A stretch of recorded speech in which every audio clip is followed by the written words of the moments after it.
What is going on with the college football playoff? What does it mean for UCF and the Big 12? And also, Johnny Dawkins, is his job safe? Hello, everybody, and welcome back to Charge On. As always, I'm your host, Sean Green. Before we get started, as always, a quick word from our sponsor, BetOnline. BetOnline continues to be your number one source for all your basketball wagering needs, including pro and college hoops throughout the year. With up-to-the-minute odds, stats, and trends, you can follow your favorite team's path to the playoffs with in-game live betting, contests, and all the best player props.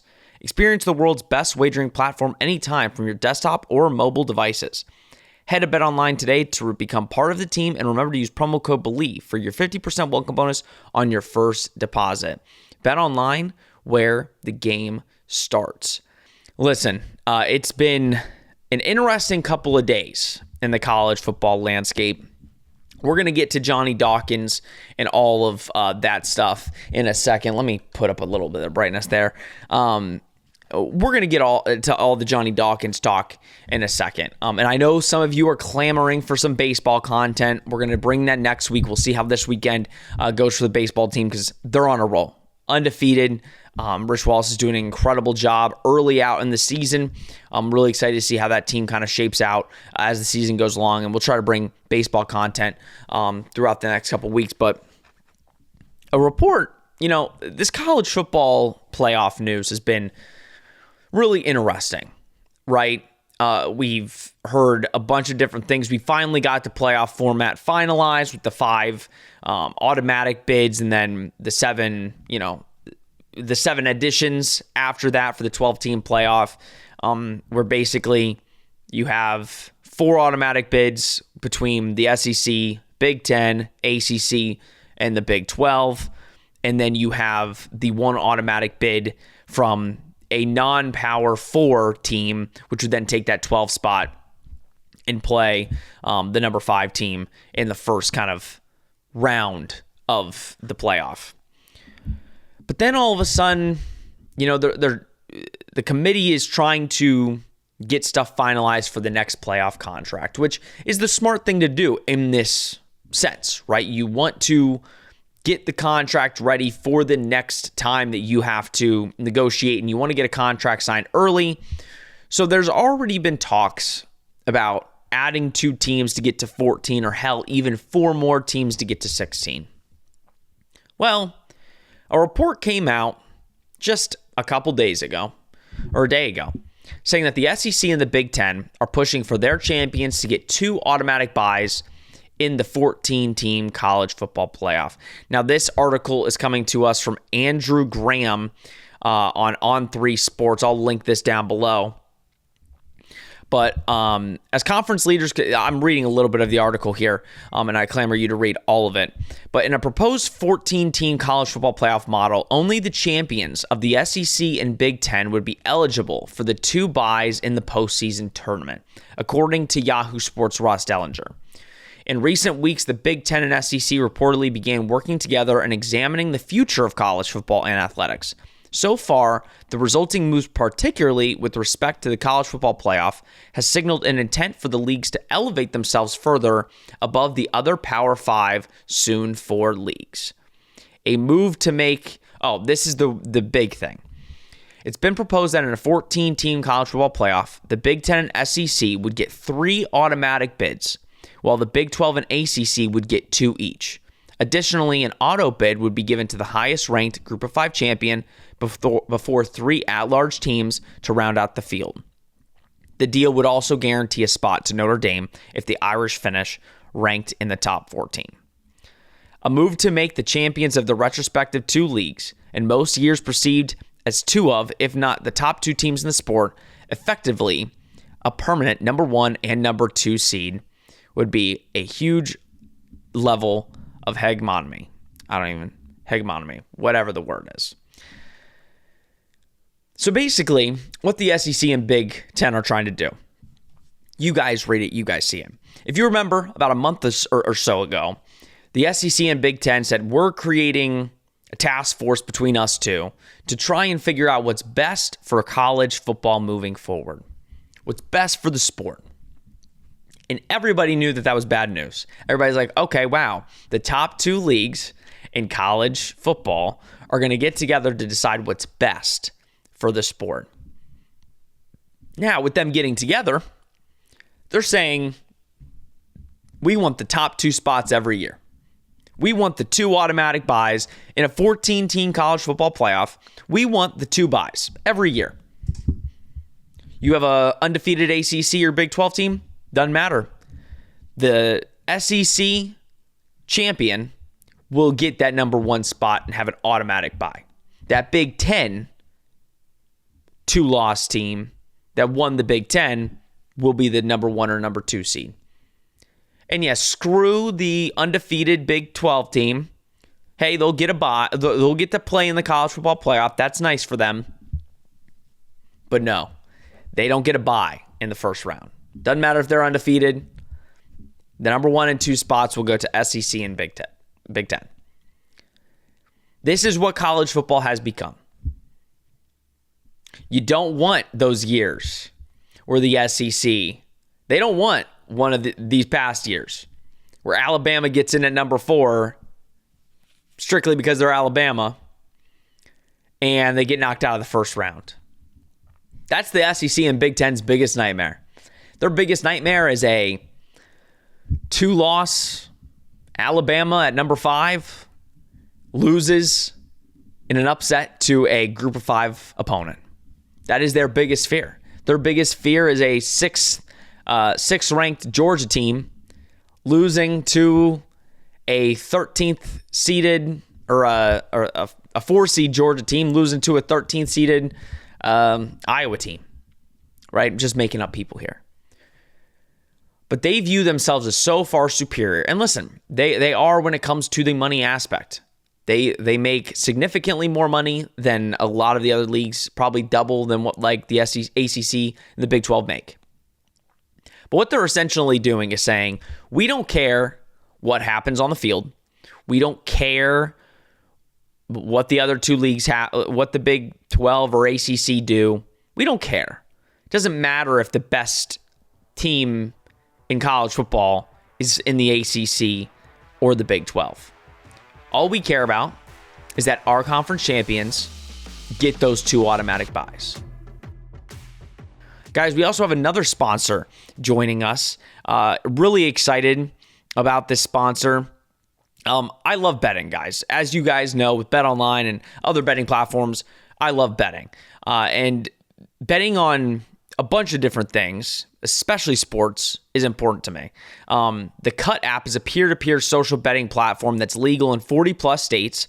Cut has customizable odds tracking capabilities and an entire social network with group chats, user profiles, and rewards. All payments, no need for Venmo. And if you guys have any time, like, listen, I bet with my friends, right? Have you ever gone up to a friend and said, hey, I bet you $5 that the Orlando Magic are going to win that game, or I bet you $5 that Taylor Swift's going to be shown more than 4 times on the screen? Cut allows you to do that with your friends, to be able to bet each other and come out with the victory, and bet random people. It's if you think something's going to happen and somebody thinks something else is going to happen, you go toe-to-toe with it. It's really great app. I've tried it myself. I've joined. If you want to join it and just try it out, see how it works, use our promo code down below. You'll see it down below in the description. And I'll also say it right here. It's promo code BELIEVEUCF, BLEAV UCF. And use the referral code link down below for a 10% welcome bonus deposit. Don't forget that promo code, guys. Cut, put your money where your mouth is. And I mean, it says in the article, if you're talking about in the proposed 14-team college football playoff, the Big Ten and SEC would get 3 automatic bids. 3 automatic bids. So 6 schools automatically from the Big Ten and SEC. 2 each from the Big 12 and ACC. Like, again, if you're a school like UCF, you're glad that you're in it, right? The Big 12, listen, if this proposed 14-team playoff gets approved, as UCF, you are lucky because you are in a Power 4 conference. It's now the Power 4. That you are going to get the opportunities. The problem is when you have schools like the SEC and the Big Ten basically shoving their notoriety in your face and saying, we're at the top of the food chain. You guys are just right below us. We're going to get this, and you're going to like it and accept it. That's where college football gets a little too for me. It's already becoming for me because all of the news coming out the last 2 years of realignment and all, it's becoming a pro-style sport, which can be a good thing and it could be a bad thing. This is where the bad comes in. If the NFL, right? If the NFL said, hey, here's what we're going to do. We're going to take the Dallas Cowboys, the New England Patriots, the Pittsburgh Steelers, now the Kansas City Chiefs, and if they are in the playoffs, or if they have a really good record and they are in the playoffs, it doesn't matter what the record is, we're going to give them a bye. We're going to make them the number 1 seed and we're going to give them a bye. Right? They're not going to be able to play. Right? Because they have more name recognition in the country than, say, Jacksonville Jaguars. No disrespect to the Jacksonville Jaguars. That's what essentially the SEC and Big Ten want. Now, we'll see if it gets passed. We'll see. But, and I think maybe the SEC and Big Ten threw out, oh, we want to be the number 1 and 2 seed regardless. And I don't know if that will get passed, right? But ultimately what they are trying to do is they are trying to stronghold all of college football by saying, we're superior, we're going to automatically get 3 teams in, and there's nothing you could do about it. That's where this becomes a little bit cynical, a little bit. Now, the only thing I will say that I kind of would like about it is the fear is that every year it would be an SEC and Big Ten playoff, right? Every year. And you get 1 Big 12 team, 1 ACC team. The only positive is this at least gives the college football playoff, and this is again for a 14 team, right? The 12 team, it's just different. But with the 14 team, at least this would give multiple schools from the ACC and Big 12 a chance, right? But still, it's the SEC and Big Ten doing what they do best and strongholding everybody else in college football and shoving their brass ring in your face and saying, look at us, look at who we are. You're going to sit down and take it because you can't do a damn thing about it. Be grateful if you're UCF and you're in the Big 12. Be grateful you're in a spot you're in. You don't have to worry about realignment, really. You don't really have to stress out too much until we get to the legislation. If ever that ever gets passed, then we have to worry. But in regards to the college football playoff, I think it's a disgrace that this is even a conversation. But this is the world we live in today. So we'll see if it happens. I really like the recent reports about the it also just got kind of announced today that college football is expected to add 3 new things, according to Ross Dellinger, which is helmet communication, tablets on the sideline in halftime, and 2-minute warning. Those are 3 things that have been asked by college football fans, athletic directors, coaching, for years. I think the big thing is the microphones and the headsets. I mean, that's huge because college football is kind of old-fashioned in that way where they have a bunch of signs and they have to do a sign every time, and it'll be better just to tell the quarterback in their ear or the defensive player in their ear. So we'll see what happens on that, but I found that very intriguing and very interesting.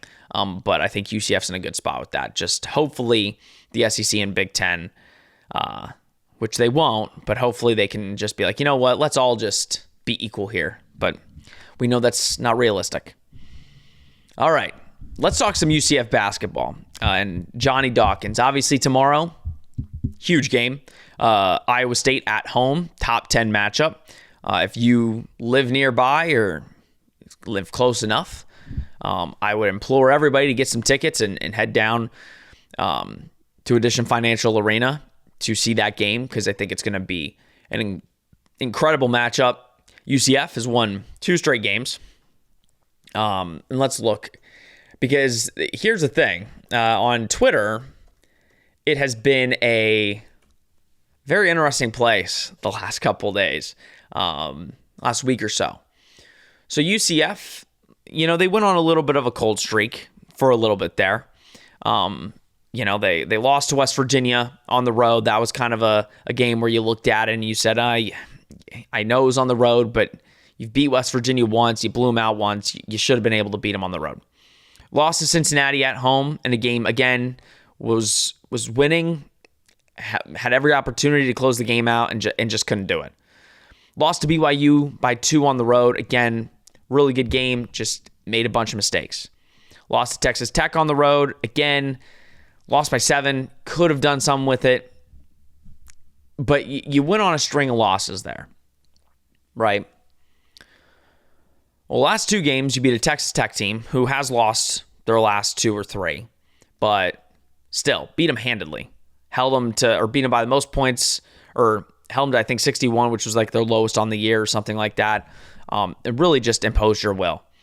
Then again, you go on the road, and not a very good Oklahoma State team, but again, still a Big 12 opponent. Got to beat the teams you're supposed to beat. And again, going on the road is not easy. I mean, you beat West Virginia on the road, or you lost to West Virginia on the road. And again, that was a hostile environment. So you go and you beat Oklahoma State on the road, 77-71. UCF now is looking real nice. They're 15-12 on the year. At this point, even if they lose the next 3, they are guaranteed to finish 500. I think they're 6-9 in Big 12 play. And again, for some reason, on Twitter, there is a debate about, do we keep Johnny Dawkins? Do we re-sign Johnny Dawkins? Or do we go get somebody else? It boggles my mind. I feel like this is the only time I talk about UCF basketball is when Johnny Dawkins' name gets brought up. Because it's like, are we really still on this? Now, I get it. People want to look at NCAA tournament appearances, conference championships, that he hasn't finished better than 3rd in a conference since he's been coaching. I get all that. I understand that sentiment. I get it. I get it. But here's what I'm going to do. And it's a very easy argument, okay? Again, for any person that is saying, I want Johnny Dawkins gone. Okay. In 2024, Mikey Williams is coming. He got Mikey Williams to come in from Memphis, come here. He's also got Kyle Green, number 23 combo guard in the country, number 16 in Georgia, ranked an 88 overall 3-star, 177 nationally. Really good, right? In 2025, and again, a really good guard. 2025, you've signed the number 1 center in the 2025 class from Daytona Beach, Florida, 7'1", the number 1 center. On top of that, you are bringing in top talent for recruiting prospects every single basketball game. Every single basketball game. Top 100 recruits at every single game. The Johnny Dawkins haters have valid points. I understand the noise surrounding Johnny Dawkins. But what you're basically telling people on Twitter and whenever you're talking to your friends is, regardless of what happened this season, you wanted Johnny Dawkins let go. That's basically what you're telling people. Because Johnny Dawkins has won more games than any UCF fan thought he would in the Big 12 this year. Again, it doesn't take a rocket scientist to look at UCF basketball this year and say, oh, they've won more games than anybody considered. They were supposed to finish last in the Big 12. Have they had some tough losses? Absolutely. Losing to Stetson was probably the worst loss, to be honest, on this year. Nobody thought they'd beat Kansas. And Kansas is still ranked pretty high. Yes, Kansas has lost some big games. But again, UCF beat a number 3 ranked Kansas. UCF beat Texas on the road. Right? Yes, they have had some tough losses. You beat a ranked Oklahoma team. You beat a ranked Texas Tech team. So all of this complaining and whining about Johnny Dawkins, I think, is one of the stupidest things I've ever heard. Granted, you can have your opinion. You can assume, hey, UCF can go get someone better. I said it at the beginning of the season. Who? UCF is on the bottom tier of paying Johnny Dawkins in the Big 12. Johnny Dawkins, I think, makes the least amount of money in Big 12 basketball. So then you can assume his assistants make just as little. If you look at the facilities, yes, have they upgraded the locker room? Sure. Have they upgraded certain places around UCF? Absolutely. The facilities for basketball are not as good as all the rest of the Big 12. So I'm not saying they can't go get a good coach. Are you going to find somebody that's more well-respected? Are you going to find a guy that can recruit better than Johnny Dawkins? Are you going to find a guy that can hit the transfer portal and bring in some quality men like Johnny Dawkins? No, no, and no. If Johnny Dawkins went and lost basically every single game in the Big 12 this year, then yes, his head would be on the chopping block. We talked about it before the season on Charge On. I said, if Johnny Dawkins cannot get 2 to 3 wins in the Big 12, and I get that's a low number, but remember what we were viewing the Big 12 as, this juggernaut, which it is. Any given day, you can lose. But we thought UCF was going to be so bad that we're like, if Johnny Dawkins only wins a couple games in the Big 12 play, then yeah, he's probably going to get let go. But what Johnny Dawkins also has done is saved his job. He's completely showed UCF why he needs to be the coach. Because again, let's look at the Big 12 games that UCF got, the losses. Let's look at the losses. Kansas State, first game, blowout. No chance at UCF winning. Beat Kansas. BYU, they lost by 5 at home against a ranked BYU team.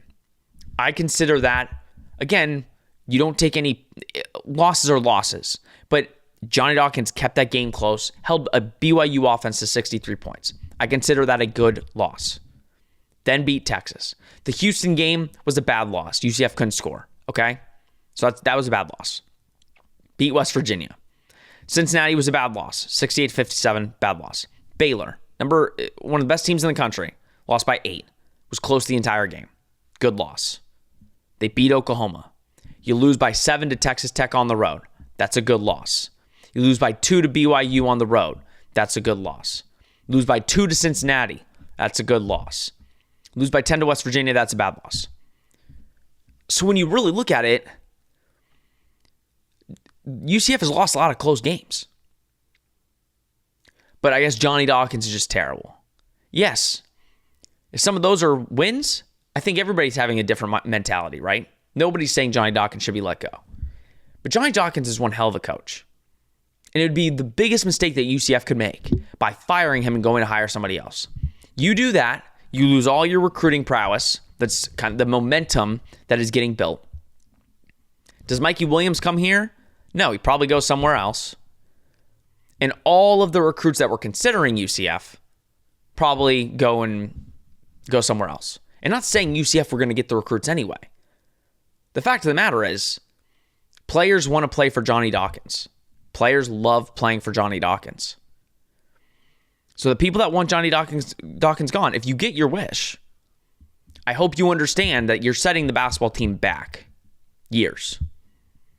Now, I'm not saying Johnny Dawkins will lead UCF to a Final Four here. But we're in a much better position now than I think all of us thought we would be at the beginning of the season. 3 games left. If you lose all 3, you finish the season 500. UCF most likely, I'd be shocked, but UCF most likely is going to an NIT, the NIT tournament, which again, that'd be back-to-back years going to the NIT. I get it's not the NCAA tournament, but it's still something. It shows you were a good enough program to be able to go to a postseason tournament. So I would just say for all the Johnny Dawkins haters, let's see the next 3 games, but think of the bigger picture. Don't think of the now. Think of the bigger picture. Okay? credit to the boys playing their hearts out, their guts out. Credit to Johnny Dawkins. And let's go get a win. Let's go get a win. Last 2 games at home, playing a top-ranked Iowa State team and the number 1 team in the country in Houston. Just win 1 out of those 2. 1 out of those 2 would be huge. All right, guys. I appreciate you tuning in, as always. We'll be back next week. Spring ball is coming up. Boys are working out. They're looking real good. Hopefully, we'll be able to go see them in person. We'll mention some more about that probably next week. Got some news to drop for you guys, so excited about that. But yeah, this has been Charged On, presented by Bet Online. We will see you next week.